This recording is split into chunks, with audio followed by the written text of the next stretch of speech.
Do you think the talk of DNA was coming off of that unspent round? I mean, That you would was, think so.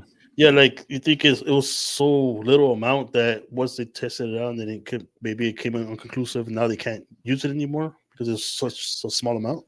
I don't know. I mean, I thought there was going to be a small amount in Bryan Kohberger's case, but apparently the amount could be very, very small, down to a couple of cells. The R and STR is, I think, replicate or something like that, which means they create copies and multiple copies. So they can turn one small sample into a huge sample. Now, the one question that I think about the Kohberger case when it comes to this type of evidence is a knife, the wounds. But sometimes, there's other cases where if the knife breaks or like piece of the shavings from you sharpening your knife somehow get in the wound and they pick it up, and then they can even test it all the way back to see where it was manufactured. That's how far back some of these tests can go. So I wonder if any of that is any in both of the cases. You would hope so. You would hope that they would take the metal fragments, because when a knife hits bone, it will deform the knife. It might be microscopically, you know what I'm saying? But there's going to be evidence of that. If you guys recall, we had forensic death investigator on our channel who had stated that when it comes to knife wounds, they can be different because of that bone situation, right? Where if a knife hits a bone, it can manipulate the blade. And so a wound going into that person is going to look different than the next wound because of the blade being deformed now. And so those wounds aren't going to match. Tom M. and comes on with a $2 super chat, says, I think BK came in for one person and it escalated. Thank you for your $2 super chat. It's quite possible. We're going to talk about that. We're going to talk about his defense and much more. In fact, that's a pretty good transition point right here. First things first, we'll read this article. It says, Idaho murder suspect Bryan Kohberger could claim in his trial that homes where 4 students were murdered was a party house, which would explain why his DNA was found there. Basically saying that, alluding that his defense is going to be he's been there before, and he's been there at a party house. But didn't his defense team say there was no connection? Yeah. So it's like, pick one. Right. Yeah. You can't have your cake and eat it too, right? Yeah, man. Damn. It's like you got to pick one. Go route A or route B, man. What do you think, Big Blue? Do you think that he can say, I didn't know them, I never talked to them, there's no connection between us, yet I've been in their house for a party? I mean, it can happen. It is college town, and you get invited by some person at the bar, some person at the store. Hey, party down the street. I've done it before. I've gone to strangers' parties. That is the weirdest thing ever. Yeah, I mean, it's happened. But for him to say that, where would he pick up that knife sheath from? Is the question. If he went to a party, that's what he's supposedly might have touched if he was there, right? If that's what he's saying. Well, no. I mean, I guess the theory could be that he touched the counter. On the one day he doesn't wear his latex glove, he touches the counter, and when the real killer came in, the knife sheath grazed against that counter and picked up his DNA. Out of everybody else. Yeah, man. I don't know, man. I don't know. Even if that was the case, I mean, there was just a random sheath in this house. Well, no, the killer left it there, but is it possible that the killer came in contact? Let's just say he had the sheath in his hand, and Kohberger, went to the bathroom, and he put his hand, on a wall there somewhere. He was drinking. He put his hand on the wall to keep him from falling. So. The killer is walking up. He has a sheath in his hand, and he rubs against the same part of the wall, transferring his DNA from the wall onto his person. And somehow that gets onto the sheath before it's left behind. So, you know what that is, right? That's unlikely. Very unlikely. And if it did happen, he's the most unluckiest person ever. That would be the case. Well, I mean, the unluckiness just goes further, because what are the chances that he's also just going to drive a vehicle that matches the description of the vehicle that was driving around that night, and he just so happened to be out and about cruising by himself with his phone off during the time of the murders? That's pretty unlucky. There's no one on that. I thought I was unlucky, but apparently not. Yeah, I mean, like I said, I'm not saying it's not possible, but I don't think it's possible. Big Blue, what are your thoughts on the DNA? Have you ever left DNA in a house that you had no reason being in? And it's like, yeah, but yeah, I don't know what kind of DNA he's leaving behind. Yeah, I'm talking about, there's beer in the fridge, so I grab the hand on the fridge, get a beer. That kind of DNA I'll probably leave behind. The defense has come out with some wild claims. First, they were saying that prosecution and law enforcement didn't investigate Bryan Kohberger's family members that also came up in the IGG as they could have been suspects in the case. They looked at 1880 court law, and now they're saying that although, and this is possible, not I don't know if this is true that the defense is saying this, but it appears that the defense is possibly claiming that, you know, he'd been there at a party. Let me read this a little bit further so we can talk about it. It says here that Idaho murder suspect Bryan Kohberger could claim his upcoming trial that the home where the 4 students were killed was a party house to explain why his DNA was found there. The former criminology PhD student is accused of stabbing 4 University of Idaho students to death in their home off campus on November 13th. Kaylee Goncalves died alongside her best friend, Maddy Mogen, housemates Xana Kernodle, and Kernodle's boyfriend, Ethan Chapin. Their lives were taken. He has been held at the Latah County Jail in Moscow, Idaho since January while awaiting trial, which has been pushed back after he waived a speedy trial. Criminal defense attorney Jack Rice says Kohberger's defense team could claim that the off-campus property where the murders took place was a wild party house where plenty of students would go. It comes after FBI agents returned to the scene to collect more evidence, taking precise measurements of each room for 3-day modeling, and that can be presented to the jury when the grisly case eventually goes to trial. Now, here's the thing. Pro BK, the Set 'em Free channels, are going to read this and say, FBI agents returned to the scene to collect more evidence, and then they're going to stop. But this article allows for that to happen because they're trying to create their own drama and suspense in it. But this is exactly why people think there's so much mistrust and people think that there's so much extra stuff is going on. I think it also has to come more to do with the news media and stuff like that. What do you guys think? Yeah, it's totally like misdirection. Like, it's not just the title itself is going to throw you this idea, right? That the rest of the article is going to be like, oh, they're going to look for evidence, this and that. But then the article's telling you, oh, if you read the article, it's going to be like, oh, they went to take measurements. And yeah, that's the evidence. That's the evidence that you're talking about. But like, if you just go by the article, it's going to throw you a whole different direction. Yeah, and I think it just opens a doorway. Like, if we were one of these sensationalistic channels that are going to say free Bryan Kohberger or whatever, I would say, boom, FBI agents return to the scene and collect more evidence. What evidence are they collecting? Could it be that they're trying to plant something? You know, they should have found this a long time ago. You know, those are the things that you would probably be hearing, but in reality, all they're doing is measuring.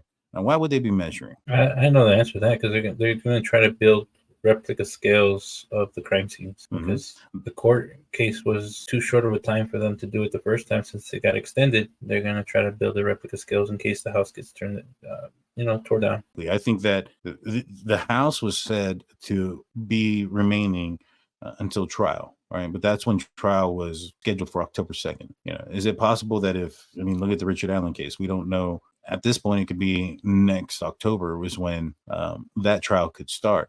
In the Bryan Kohberger case, as of right now, it's been, suspended indefinitely. There's no trial date. There's no nothing. And it has to do with all these motions that the defense is rising up and on all these questions that the prosecution and the judge are trying to put together, right? Because basically, this is new stuff, the IGG and all that other stuff. It's new to Idaho. It's not new to solving crimes or apprehending criminals, but it's new to the state of Idaho. Tom N comes with a $2 super chat. Says, I think Papa Rogers may be a nail in coffin. I don't think so. I mean, Papa Rogers got a lot of things wrong. I don't think Papa Rogers was Kohberger or anybody involved. They also came back recently. They had re-logged in, I want to say like a month or two ago, and it was proven it. He's nothing. He's not involved. What do you guys think? Yeah, I think a lot of things were said, but not only by Papa Rogers itself, but like through Reddit, because like even on Reddit, there were a lot of things coming out, and from those 30 or 40 things that came out, like maybe one or maybe two were coming out that it was true. So like it's just like I guess the probability of it being true until like from saying like 100 things, you're probably gonna get at least one or two of them right. Yeah, no, you're right. Yeah, like one thing I want to say is Reddit's not that credible. I mean, look, it said the Cowboys are gonna win the Super Bowl last year, and look what happened. That's never credible. It hasn't been credible since the 90s, the early 90s.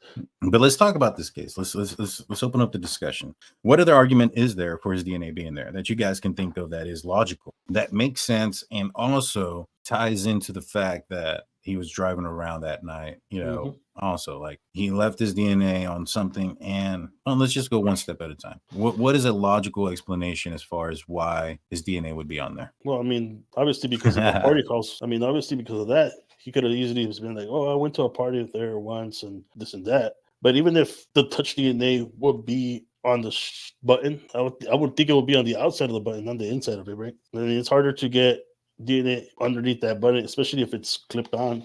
I would expect it to be on the outside or on the sheath itself. Maybe. I mean, it depends. Like if he did handle it, don't you think the inside of the button would be the hardest part to clean as well? Yeah, but even if that's the case, they already has said that he has no connection to them. Right, but even if he went for a party, like he's much older, he would have stuck out like a sore thumb. Yeah, that's the other thing as well. Like nobody remembers him. Jack DeCour doesn't remember seeing him at any parties. That was one question that I asked Kaylee Goncalves was, had they seen him before? Has Jack seen him? Had Hunter Johnson seen him? Had any of these individuals who have been at that house, who were there the night before, who were there when the girls weren't there, like Hunter Johnson, have y'all ever seen him? They're like, no. And that they said the same thing. He sticks out compared to who has been at those parties. He's taller, he's a bigger guy, and he's much older than what, the people that were at these parties. He's 28 years old, and majority, yeah. I think half of the persons that were residing at that house, weren't even able to drink alcohol. They were under 21. Yeah, so they were all minors. Jaime, have you ever been to a teen party when you were in your late 20s, early 30s? I just definitely.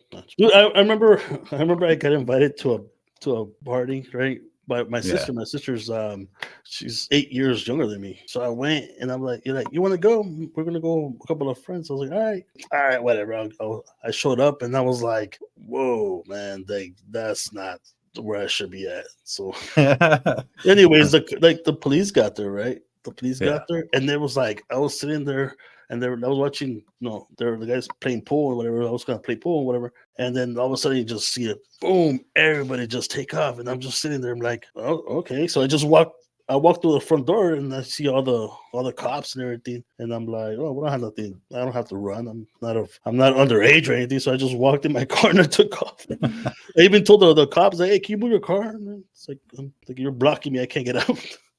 Terry Blue comes in with a $4.99 super chat. Murphy was taken to the animal shelter. Why? I would assume because the dog belonged to Kaylee and Jack DeCour. If Jack DeCour was at the police station being interviewed very quickly, which is what I've been told, and obviously Kaylee was no longer with us, then where would you take the dog? Obviously to the animal shelter. You would call animal control, and it's not nefarious. What if some other family adopted the dog before?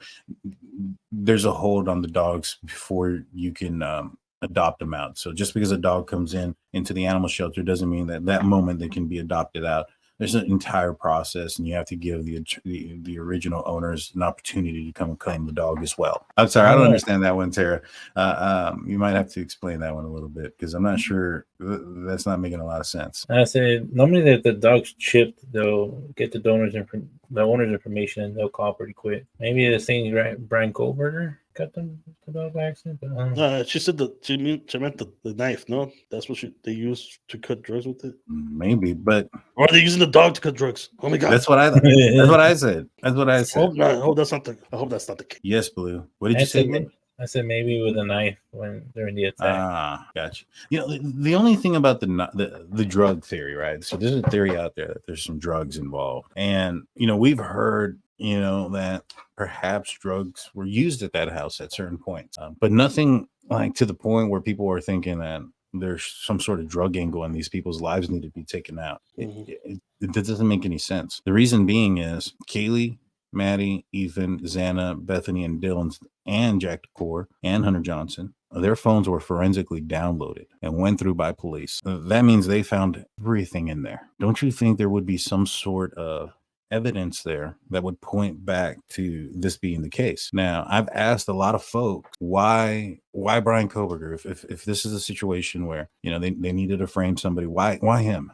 And what I've always heard was, well, they needed a fall guy. They needed somebody to arrest him. Tom comes in with a $5 super chat. The mention of the button and his DNA puts him as the perp that opened the sheet that contained the blade that can't be explained as other DNA can. I agree that the DNA puts him in touch with the sheath, and Yeah, it's hard to explain. Trust me, I don't think this guy is innocent. But back to what I was saying, what would be the reason to frame him? And what I keep hearing is, well, he's a fall guy. He's a fall guy. And that tells me that, all right, if the purpose was to just arrest anybody because the University of Idaho was applying pressure to the local police department, which is weird because that doesn't apply to the FBI. Like, they don't give a damn about the University of Idaho and their money. You know what I'm saying? So if that were the case, do you think that had they had the right, I'm put that in quotation marks, the right killer, that they would have arrested him? And, and the reason why they didn't is because they couldn't find him.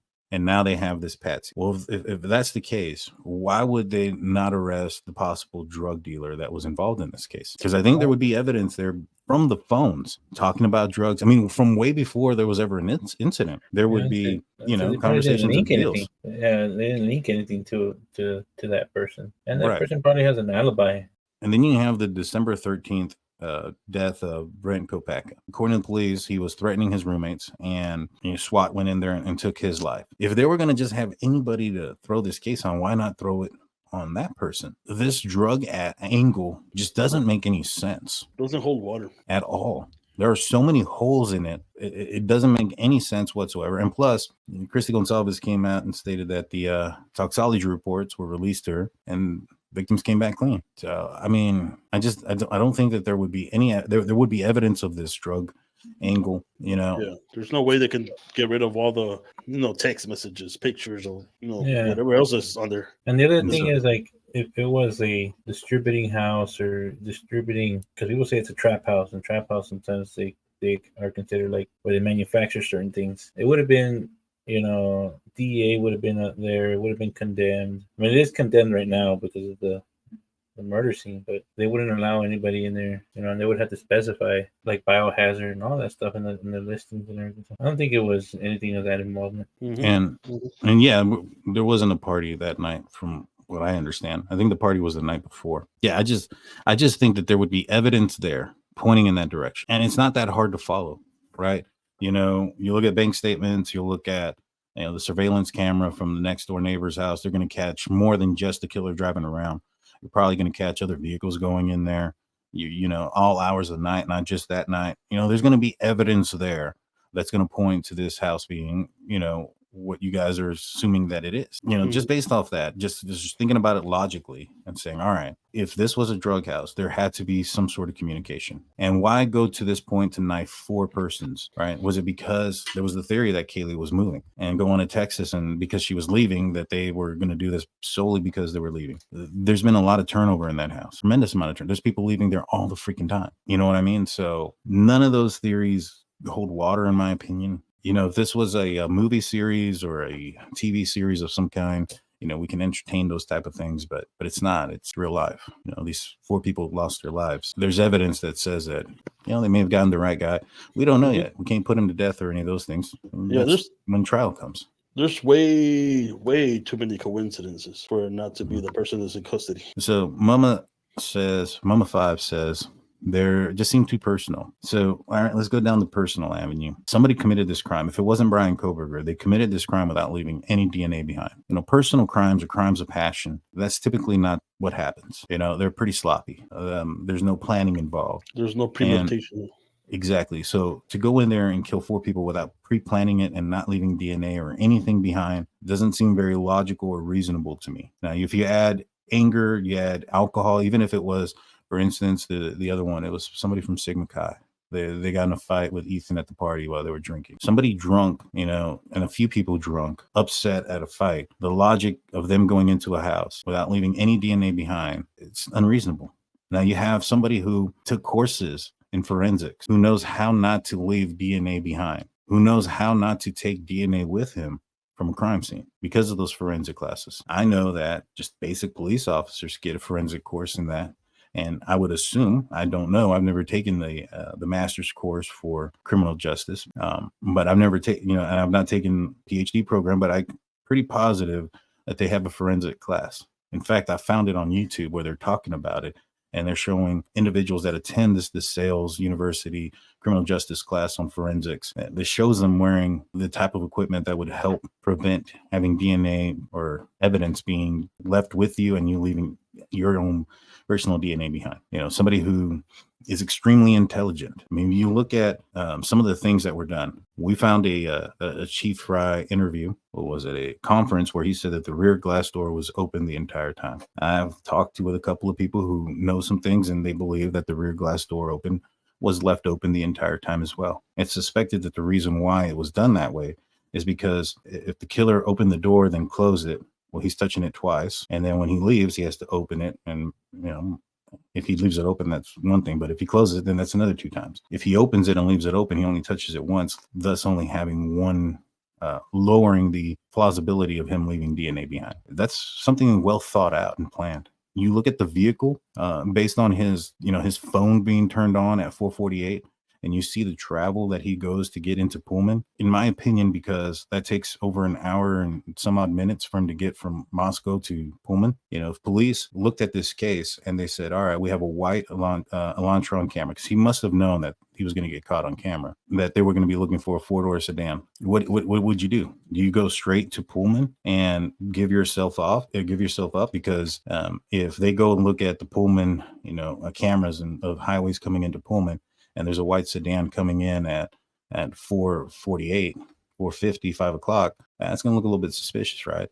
So he takes this long ass route. So that way, when officers look at the cameras, he's not there. That's well thought out. That's well planned. I mean, everything about this is thought out and well planned. That's why there's no DNA left behind. I mean, we can think about who it is, and we can claim that it's fraternity folks or all this other stuff, but it doesn't fit the bill, in my opinion. What do you think, Jaime? Yeah, no, I think this is a lone wolf kind of deal. Like I said before, having more people involved would, there's a risk of getting caught a lot faster. Even though it didn't take long to catch him, he could have he had a better chance of getting away with it if it was just by himself, in other words. Yeah, 100%. And for the last question that we'll answer for the night, Angel D says, Mummified would like to ask why the hell he used his own car. Well, we've answered this a couple of times, but why would you use somebody else's car? How is that a better idea than using your own car? One, where would you get the other car from? Are you stealing it? So if you're stealing this car,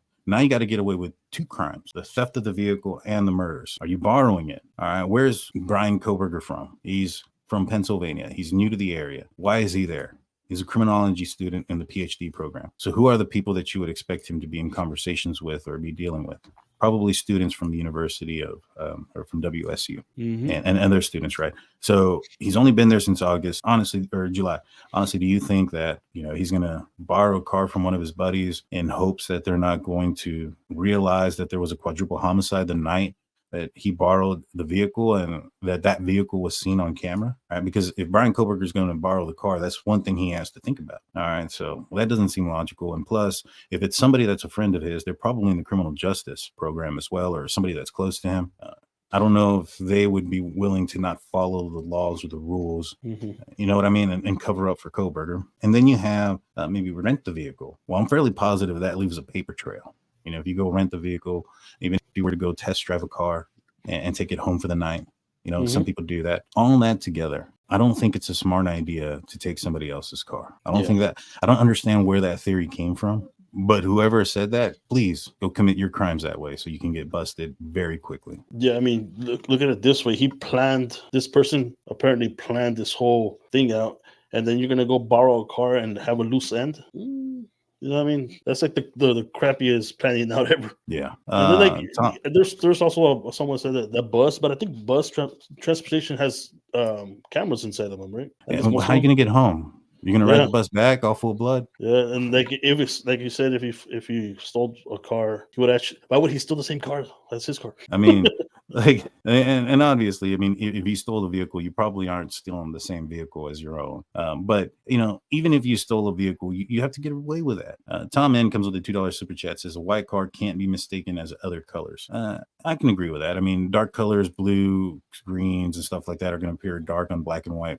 Cameras, white will appear very white, but if you had like silver or yellow, it doesn't appear as bright white as just white on surveillance camera. So that is true. And Mama says, but he'd know all that, wouldn't he? But there's no such thing as a perfect crime at the end of the day. There really isn't. Although he's smart and although he's trained and he knows things, he's not a robot. He's not a god.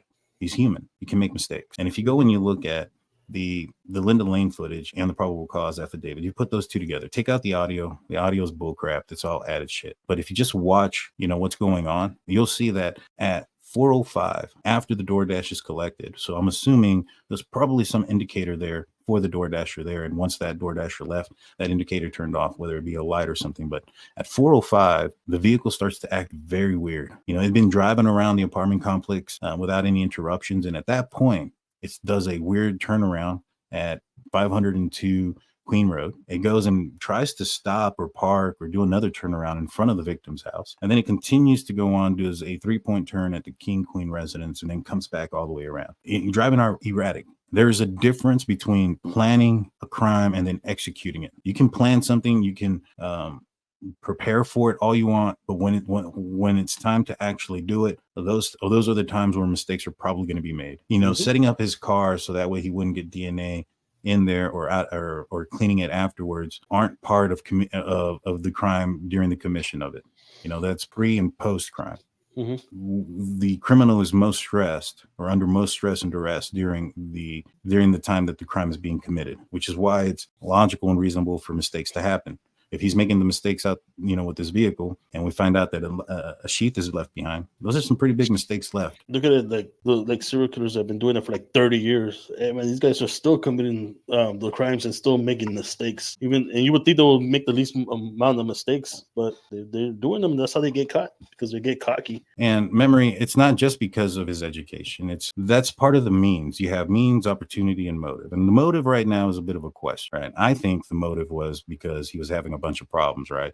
He had gotten fired while he was in DeSales University as a security officer. He was forced to resign, or he was going to be terminated from that job. He was not accepted as the Pullman internship at the Pullman Police Department twice. He was going to be fired as a teacher's assistant.